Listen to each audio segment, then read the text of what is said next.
Shalom, shalom, shalom, shalom. Naitwa Pastor Florentina. Heri ya mwezi wa 7 tarehe 1. Mwezi wa 7 ndio mwezi ambao safina ya Nuhu ilitua pale kwenye mlima wa Haradati. Mwezi wa 7 ni mwezi ambao wa kutoa sadaka ya upatanisho.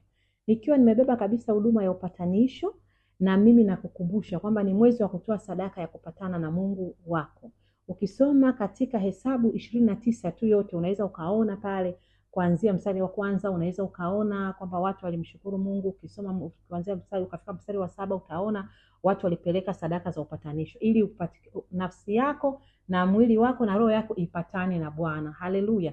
Na kila yoyote ambayo unaona ulifarakana naye au ulimfarakanisha, hakikisha unawapatanisha. Hiyo ndio inakuwa pia sadaka yako.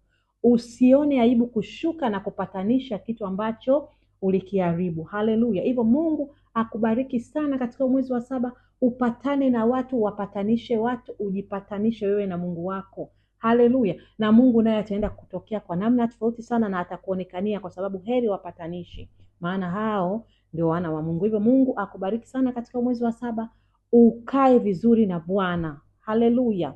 I love you so much. Be highly favored.